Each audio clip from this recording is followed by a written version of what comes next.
Di banyak wilayah Indonesia, sebuah pola terus berulang.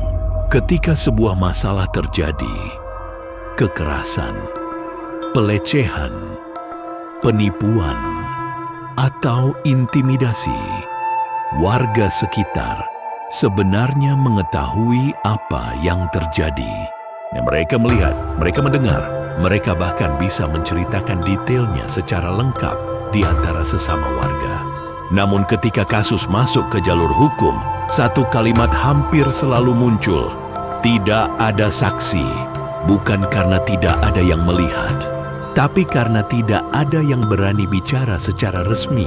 Dalam banyak kasus, warga merasa menjadi saksi berarti membuka pintu masalah baru.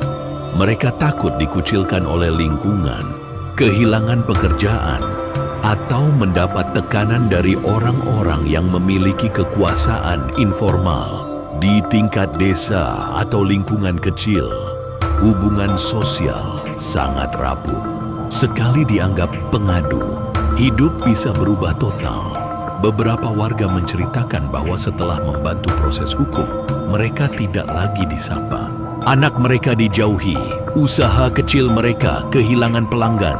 Tidak ada ancaman langsung, tetapi tekanan sosial terasa nyata. Inilah alasan utama mengapa banyak orang memilih diam. Mereka menimbang risiko dan menyimpulkan bahwa berbicara tidak sebanding dengan dampaknya terhadap kehidupan sehari-hari. Secara hukum, menjadi saksi adalah kewajiban warga negara.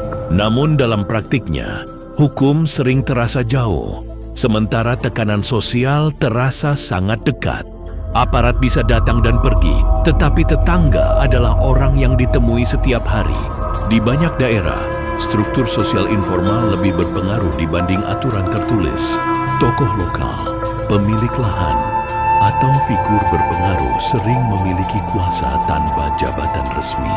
Ketika masalah melibatkan orang-orang seperti ini, warga langsung memahami risikonya. Beberapa warga mengaku pernah diminta tidak ikut campur, tidak dengan ancaman kasar, tetapi melalui pesan halus. Demi keamanan keluarga, demi ketenangan lingkungan, ketika perlindungan saksi tidak terasa nyata, masyarakat memilih jalan aman. Mereka meyakinkan diri bahwa diam adalah cara bertahan hidup, dan lama-kelamaan, diam menjadi kebiasaan. Masalahnya, ketika semua orang memilih diam, pelanggaran terus berulang. Pelaku merasa aman, korban merasa sendirian, dan masyarakat belajar bahwa kebenaran tidak selalu membawa keadilan. Ini bukan tentang menyalahkan warga. Ini tentang memahami sistem sosial yang membuat keberanian terasa mahal.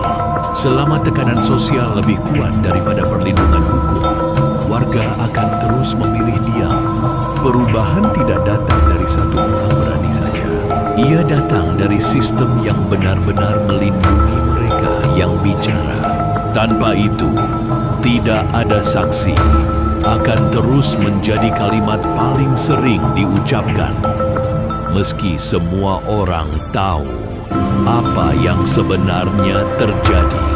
Dan disinilah lingkaran itu terus berulang.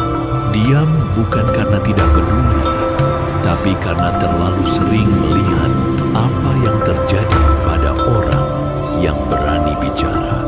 Ada yang dipindahkan, ada yang dipermalukan, ada yang kehilangan pekerjaan, bahkan ada yang dijadikan contoh agar yang lain takut. Dalam kondisi seperti ini, keberanian menjadi barang mahal. Sistem yang seharusnya melindungi justru terasa jauh, rumit, dan tidak berpihak. Akhirnya masyarakat memilih bertahan dengan caranya sendiri. Menunduk, menunggu, berharap badai lewat tanpa menyeret mereka. Tapi setiap kali kita memilih diam, masalah itu tidak hilang. Ia hanya berpindah, tumbuh, dan suatu hari akan kembali, lebih besar, lebih berat, dan lebih menyakitkan bagi semua.